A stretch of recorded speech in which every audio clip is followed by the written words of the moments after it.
KT fans, you can hear the desperation in their voices. That 20% win rate after losing game 1 in a final is a very scary statistic, especially if you're an avid KT fan. Yeah, he's going to face check it.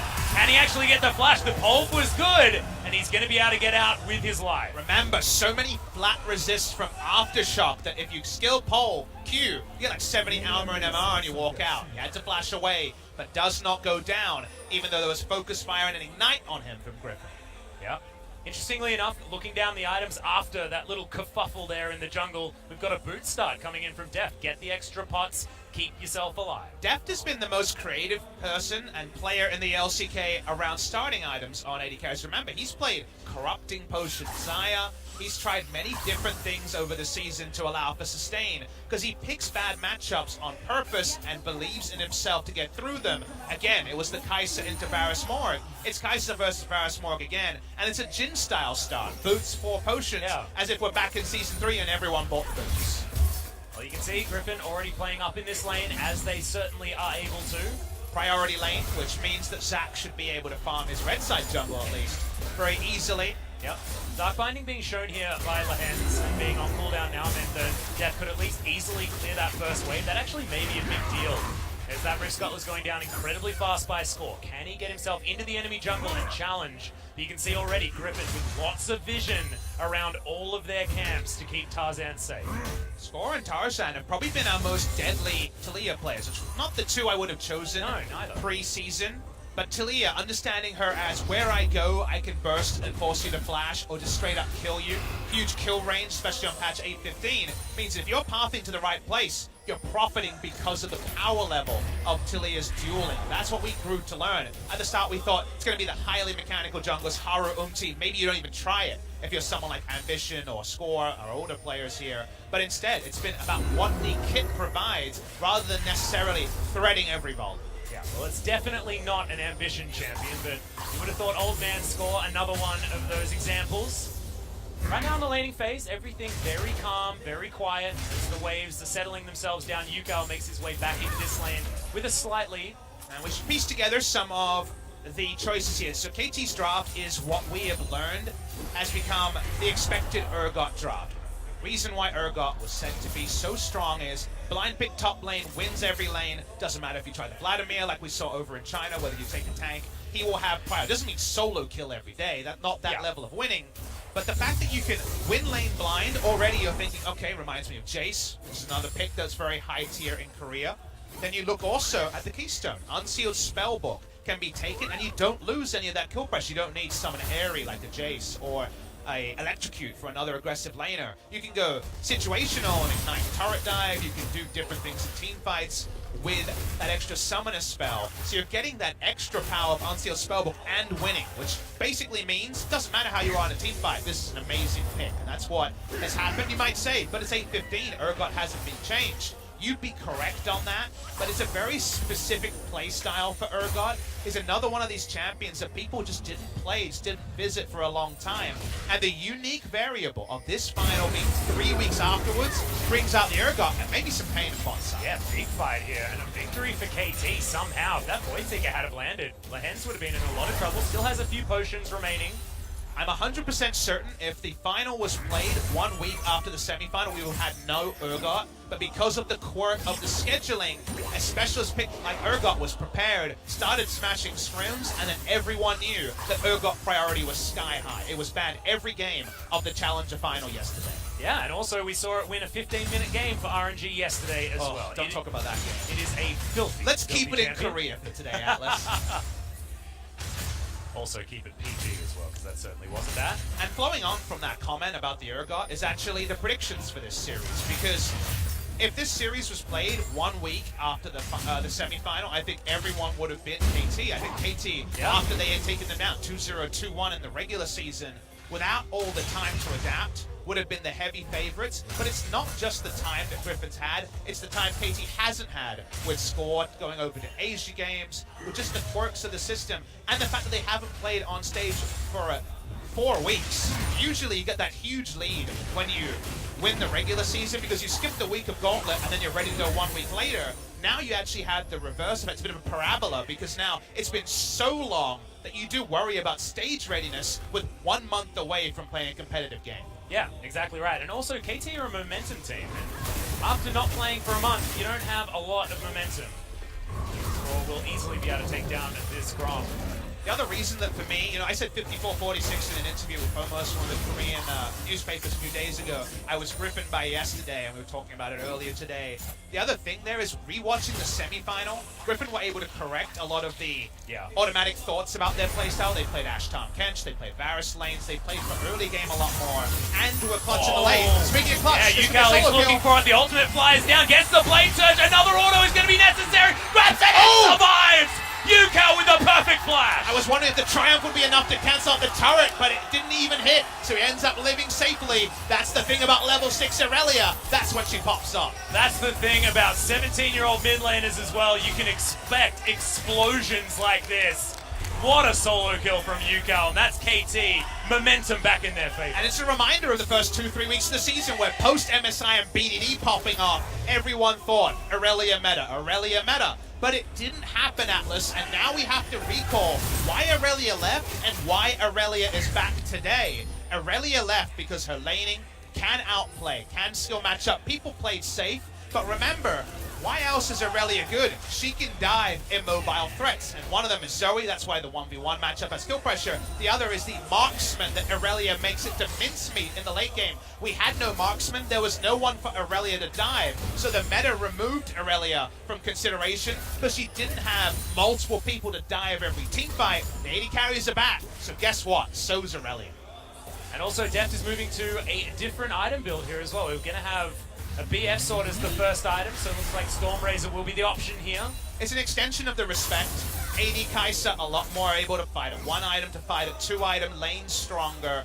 It's a choice that also means, this is a very technical point, but when you go for your Legends choice, like Legends Bloodline for the healing, Legends attack speed, if you're going AP, you go attack speeds for even more attack speed scaling. If you're going AD, you go Bloodline, so you actually have lifesteal coming through from that choice as well. So in multiple different ways, lane's better. He's facing Varus Morgana. He can't be super greedy, so I think it's the right choice by Deft. Yeah, the high pressure lane situation.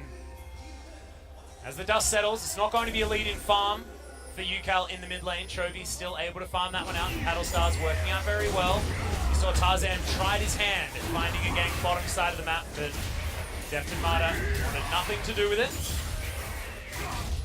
Tarzan is level 6 now, so solo kills so far is the lead, and that is ballooned about 700 gold lead to the side of KT. Wits End first for Yukal. Remember that there was a power adjustment away from Aurelia's abilities on this patch and towards her auto attacks. Wits End is an auto attacker build, so gonna have a lot of power in the 1v1. Yeah, he's going to put behind any Trinity Force that he does want to pick up, but I do really like it, especially when you're up against an Ornn and a Zac who do a lot of magic damage. Hell, even a Varus who's building attack speed certainly does a lot of magic damage. The Blighted Quiver.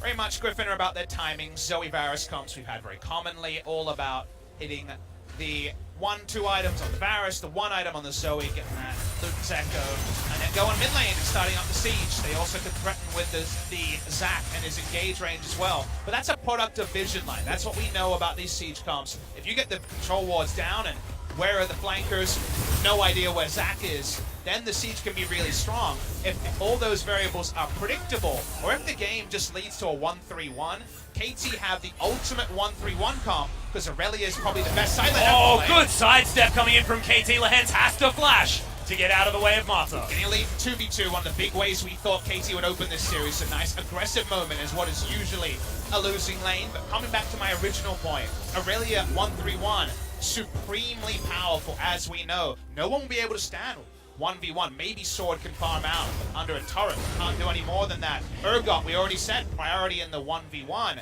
Kai'Sa can combo with both of those and swoop in once he's done wave clearing mid to get kills in the side lane. And it's about the most deadly 1-3-1 you can get. The Shen support might be out, but 2 winning lanes and a Kai'Sa flying in is what KT has. Well, you can see Smith getting frisky here with Sword, but Tarzan is up here to help out. That being said, he's just going to back away. The Mountain Drake should be taken by KT and score. is getting everything. Tarzan can't get a Rift Scuttler to save his life, Papa. It's been all of them going over to this Taliyah, 80 compared to 50. And just huge. But it also plays into items. Wits End Aurelia, already a solo kill. Well, the mid laner ain't coming first, for sure. That's another thing that Taliyah can now use in her arsenal. Only bot lane is an area where they have to be a little bit in two minds, and Lahen's already used his flash defensively. So basically everything now, if they can somehow make bot lane a full priority lane, it's just 3 dominating lanes, and a jungler who farms fast saying, I'm going to take every camp on the map. And the Rift Herald as well. Shelly is going to take a lot of damage. See, Scry's Bloom is actually utilized, but Sword not going to be face-checking this one, and Shelly should just go for free. Over to KT, Smev and Yukal make their way up. That's lane priority for you, ladies and gentlemen. And she is going to go down. Tarzan in the only lane, really, that Griffin can gain. Tarzan has to go bot side. That's where his duo lane is. KT know, both from a ward and just how the champion is, he will spend all his time on the bot side. Rift Herald's free. Blue buff steals are free. Basically, the top side is a wash. KT already won it in draft. Yeah, it's happened. This is the red side for you, and it looks that with KT now trying their hand at the counter pick strategy, that's worked out for now. That being said, we're 12 minutes into this game. Rift Herald is going to get thrown down, and KT looking for first turret here in the mid lane. Smev walks up, he's rotating. Toby can't wave clear a Rift Herald. It's going to be first turret mid lane. See if Zach can change the story. Yeah, we'll have the kidnap available, but good God, that turret is more than dead already. Might even get another charge here. Oh, he misses the eye, but he got it in the end. So was able to decrease the damage, but one charge always going to happen. Yeah, it's not old Shelly where she would have done basically no damage. This time around has a base damage that's pretty high. That's going to be first brick. You want a lot of damage. You want to know something scary? KT have all got the one items too. Black Cleaver, Runic Echo, the Wits End, and the Storm Razor. And again, the Moby boots. AP Kais is gone. Yeah, for an Alistar, his first item definitely is Moby's. I wasn't being facetious. They all have their core items, and there's a Frozen Heart and some Sorcerer's Shoes on the side of Griffin and nothing else. So KT had the priority top and mid. The item timing is working out really well. It's Q evolve already for Deft. So Deft wants to fight earlier. His other lanes are winning, and the jungler is overwhelming. Griffin are already kind of into 5 and 4 Griffin's second round territory of, well, maybe there's a late game team fight we can win. And I don't necessarily think they picked for late game team fights either. They do have more tanks available to them. So you feel front to back does work out here, but KT are looking for Sword. In goes the Weaver's Wall, and he can't get over. Oh, he actually does manage to get in with the Flash. Defiance not going to land here as Seismic Shove also avoided his Sword. All he's doing is walking in a straight line, and it was a success. It was super effective in this way with Taliyah. They thought a couple of rounds from Taliyah and the X should come out. Never got that low. Well played by Sword. Cracked the wall with his E and then flashed for distance. Oh, more fantastic vision available here from KT. They know where Tarzan is. Moving towards top side. Yukal actually thinking of trying to stop him here. Control wards available all down this river. So much priority and availability. We talked about this with Taliyah mid lane. Having this priority in the bottom side river seems to be already still there for KT Rolster. And the problem for Griffin seems to be the Zac priority. They're going very early Zac, who needs some help. And if Yukal's willing to pick for lane on the bot side, you're giving Urgot open. That's the exact prototype of a draft Zac doesn't get to late game in. But Griffin, they got a strong laning duo. They're still picking up farm around the map, so their farm numbers aren't being hurt. But map control, as we've seen multiple times illustrated, very minimal. Yukal going to easily solo out the blue buff. Head back to this mid lane, see whether he can find anything more. And gigantic CS lead.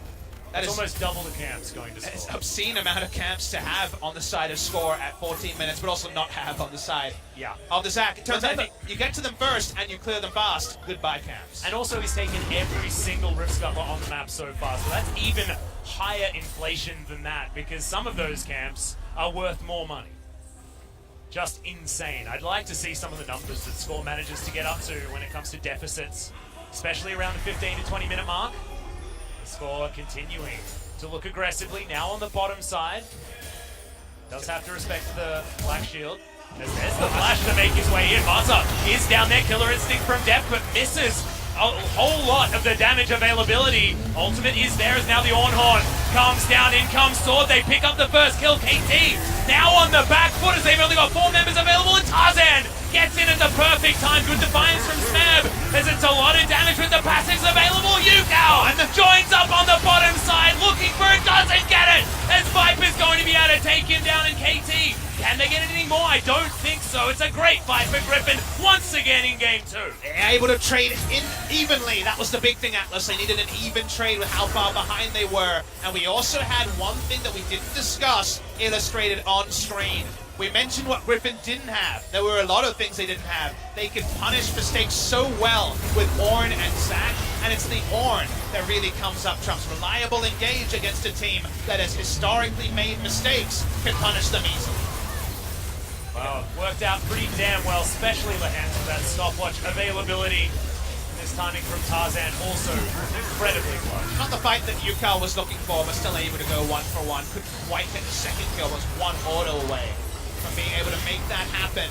So the terrain wasn't chosen by KT. They fought too aggressively and got punished and then turned on. The terrain was better. If that's in a long lane, Yukao gets 3 kills and the game might be over. Yeah, straight up. I also think he missed out on the reset on the Blade Surge as well. So unable to actually get that quick double kill. That being said, he's still very, very strong. Now with the Sheen picked up, a Trinity Force is not far away. Dark Binding going to be avoided here by KT, giving away the fact that they have that ward available, and Lahens is going to be able to clear that one out. KT all about keeping the tempo high. That is how they play as a team, and the Urgot and Aurelia let us know that was how they intended to play out this game. They don't want Varus to have any safe places to farm out a Rage Blade and Blade the Ruin King. And sending 4 members bot lane a good start. They move away the Aurelia, but just so little control. The Zac being just surgically disseminated by Score. This is vintage Score in the second game. Yeah, even more vision control available here. As you saw Smeb, he was able to get vision in there. It means that this second dragon going to KT for free as well. Their control of the bottom side of the map has been immaculate. And Score has been capitalizing. It was almost first brick going down bottom side as well.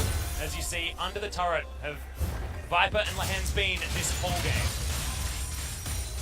Oh, deep breath taken. Looking over at some of the numbers of this game. Still good numbers for Deft. He found those couple of all-ins that really helped out the laning phase. So very well done for him in that regard.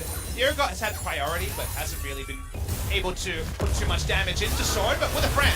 Yeah, that's the Weaver's Wall. Can Score actually land a seismic shove this time around? Flash does come in. Doesn't invest it, as Chovy is now the option. Flawless Duet, not so flawless here. Guy doesn't quite pick up the Zoe, but it means yet another Rift Scuttler. Tarzan not allowed in the river. So not able to fight for anything, just has to fully disengage. Didn't need to use his ultimate there, has that wave clear later. Deft puts out just a bit of a check there with the Void Seeker, but Score just continues on his merry way as every camp just spontaneously explodes. They see him, salutes him, and gives him some gold. Yeah, it's pretty much like they just commit suicide as he walks towards them. It's terrifying. Trinity Force now done. 2-item spike in for Yukao. Probably wants to get himself some Merc Treads, and he's going to be the happiest Aurelia ever. So we're in Score's turn to set up shop. We're definitely in KT 2017 territory of win lane, right? But remember, back in those days, the win game part was a bit of a 60-40. They definitely found it hard to execute in the mid game. And KT, they've gotten a lot better in that metric. They haven't been finding the same level of just unenforced mistakes, losing the games in summer. They've been much more clutch, as we had numbers to illustrate. However, it's the grand final. It's a different arena. It's the place where famously Score has never been able to pick up that win. So can they still be 8-1 second round robin KT? Because it's a big lead. They have a lot of priority. The gold lead in terms of feel is bigger than the gold lead in terms of actual numbers. It's only 2,400, but it feels like they're 5k gold in there. Yeah, especially considering the fact that they're the Kaiser team and this time around. And good God, Lahens, I think he was there moments ago. But that's one combo from Score, and he's gone. Well, apparently the jungle camps include Morganas as well. Yeah. I thought it stopped at Wolves and Gromps, but Morgana just evaporated at the sight of Score. He went Morel and Omicron. He actually already has it. So this is definitely a feasting build. Could the Mana Medjai's come out as he tries to carry his team to victories mid lane? Yeah. Oh no, the Vanguard's edge isn't going to land, and Yukal's just going to get punished. Viper picks up that kill. Nicely done. Does Griffin get one back on the board? And even though you're still in shock as to how fast the Morgana died, remember, that's actually right down the tail of the tape. the Talia killed the Morgana really fast, and then Yukal died for a 1-for-1. So that doesn't actually move the game further for KT. And any trades with how this game has gone and how the Urgot and Aurelia have looked are not in the favor of KT Rolster. Even though we feel good about KT late game, couple of those big Ornhorns and a perfect Zac ultimate, and maybe the late game where they have 4 items never comes. Yeah, and also, Griffin can start a fight whenever they want at the same time. They know they can utilize this engage, and we understand that Griffin's ability to understand when to fight is so good. I know a lot of you guys at home read the CV Max interview. That's something that they put a lot of time and effort into. But then you think of KT, and you think of the draft they've gotten, this prototype top lane Urgot draft, and it's, you can't send anyone against the Urgot and Aurelia. You don't have the champions to be able to do that. There's 3 members of the enemy team for you to fight against, but we know you're looking to engage and you're desperate, so we'll just keep winning in the side lane. That's what KT want, but are they going to get it? Yeah, Rolster comes in, Viper taking a lot of damage as Yukal looking for it, flashes himself over, it's a good stopwatch, but Mata gets him with the headbutt, and that's going to be the first kill coming in for Deft, finds the second! Good God, the Kaiser is popping off once again, his sword is going to be punished. The kill goes over to score. No quadras for Deft this time, but this is starting to look real dire for Griffin. This is an illustration of where the game is supposed to go. You can never catch Kaiser, but she doesn't need to be on the screen for her positioning. KT turning over to Baron. The Talia is going to do plenty of work, so's the Kaiser. Nothing Griffin can do. Yeah, and it's now a Deft's rage play, Papa Smithy. He just picks up the item, looks so angry as he decimates Griffin with it. They're going to be able to pick themselves up a 22-minute Baron as well. This is the way KT wins games. We're seeing it in game 2. That's why I thought Kai'Sa will be a frequent ban this series, because you have Urgot and Aurelia, 2 scrappy champions with kill threat who don't die quickly, and then Kai'Sa gets so much time to choose her moment. The Varus' health bar, Viper's health bar being low is what triggered Kai'Sa to come in, and the moment she came in, the fight was over. Yep, and also knew exactly when she could get in there as well. Lands the Void Seeker, all the AoE is right there, and you know that Deft is going to be flashing after these kills. It's a beautiful play. Exactly what you expect from Kai'Sas of this caliber as well. Viper and Deft, certainly 2 of our best here in the LCK. This is the tricky part about Aurelia Urgot. This is why the Aurelia is so popular, because they're able to do and leverage so much as just solo picks in lane, but even in skirmishes, 2v2s, 3v3s, that by the end, when you have this engage comp from Griffin, there may never be that perfect moment to combo the engage and get a big lane. Well, Ornhorn comes in, it's going to land only onto 1, but it's a good double knockup coming down from Score. As they get the kidnap, the Aurelia is going to die, but Score keeps himself alive for the moment. Had to use the flashes now. Smeb is playing aggressively onto Jovi here on the top side. Well, Press is punished by the engage, so aren't able to find the 1 for 0, but it doesn't actually abate the siege. They're able to take down the mid lane turret. 1-3-1, we already said, is where KT prospers. Half the health of the inner turret in top as well. KT don't lose any map control, losing their Aurelia. Yeah, Score is going to deal with this Drake so extraordinarily quickly. Howard Recall comes in from Mata. He's going to go refill those control wards as Mata is wont to do. And yet another Risker goes over to Score.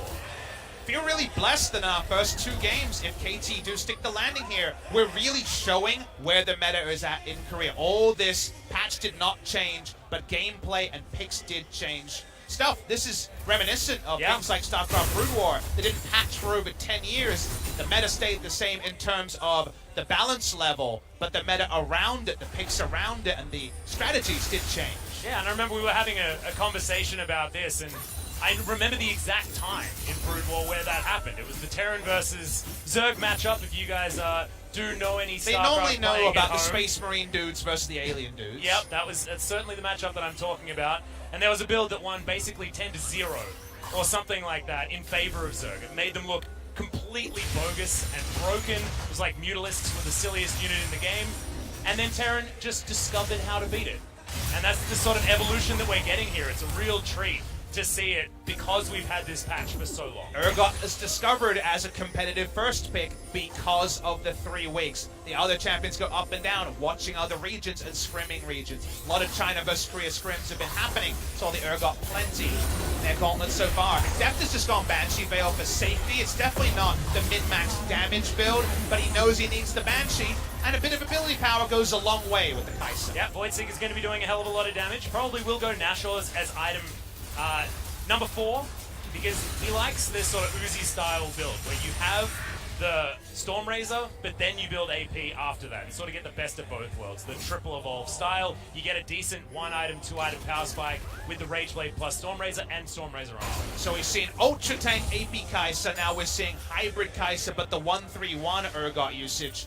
In Game 3, do both those picks get banned, and then we understand where the meta goes next? Because these games are definitely being biased by Urgot's supreme power, especially in top lane, in terms of the laning phase priority, but also the Kai'Sa just being able to benefit from brawlers taking a long time, and then choosing her time to enter a fight with the ultimate.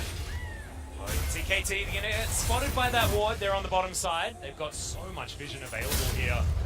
As next dragon is going to be a cloud, but it's coming up in about 5 minutes time. The Baron as well, not quite available just yet, about 3 or 4 for that one. KT looking for objectives to take on the map. Griffin getting a bit of respite here at this stage. However, it feels like the calm before the storm. We've seen Return of the King, Papa Smithy, and that conversation between Merry and Gandalf. This is that time where you can see those storm clouds in Mount Doom. Mount Doom in this story is KT Rolster. Well, the problem is I don't think the training montage has been long enough for the side of Griffin. Look at the item disparities between the two teams. You're wondering about Urgot builds. It's Black Cleaver into whichever tank item feels good. Righteous Glory, and also into further magic resist here is Smeb. There's also considerable tankiness on threat on the side of KT. Meanwhile, Chovy can only build threat, and he's behind in his build. The orange pretty tanky, but it's only 2 items also onto Viper. So the threats definitely can't ride the line between tankiness and threat like they can on KT, and they don't even have just a straight up threat. They haven't even fully indexed into the one thing they can do on the side of Griffin. Yeah, it's just crazy, and KT just have so much one-shot potential. They've got Banshee's Veils, and I think that that is enough damage mitigation to get themselves a single pick, because in the time it takes to get one ability off on the side of Griffin, KT have killed someone. In all likelihood, that's just how a teamfight is going to go. Griffin have to play it out in a 4v5 scenario. But they can catch, because catch Talia, you catch other people, they do die. Banshee Veil goes a long way, but with the Ornn and Zac, there's always the chance, even just a trouble bubble over a wall. That's probably only going to delay. I think we're at the point, we know now the siege game for Griffin will never happen, but they do need to find a way to get 3-4 items, just out team fight with Viper, because Varus can still be very threatening 4-5 items. Well, it's good Dark Binding to knock off the Banshee's Veil on Deft, but that will be available once Baron spawns in 35 seconds. And that's, can he get this? Nope. And this Griffin has so few things they can do. They're waiting for minion waves to be pushed in. They're waiting for the enemy to stop the Baron. 1-3-1 is that frustrating playstyle where you're denied resources. The gold lead keeps growing. It's almost 10,000 gold because of the starvation of how powerful the 1-3-1 is from KT. And now, it's really only something like a smite that really looms as a way for Griffin to actually get back in. And normally, it's the team with Ornn and Zac that have all the options. Well, at least Viper's picked up 3 items. Wit's End was item number 3. On hit Varus to come in here as Flawless Duet does register. Newcal slowed down, but now the 2-man Baron is coming in. Deft does just ridiculous amounts of damage. It's almost dead. Yeah, they are going to pull away from it, though. They don't want to go into a smite battle, as now Yukal could be in trouble. The flash comes in. Kidnap finds no one on the side of Tarzan. That is not what you want, as Marta tanks up so much damage. Ornhorn comes in, and it might just be a free kill going over as Smeb.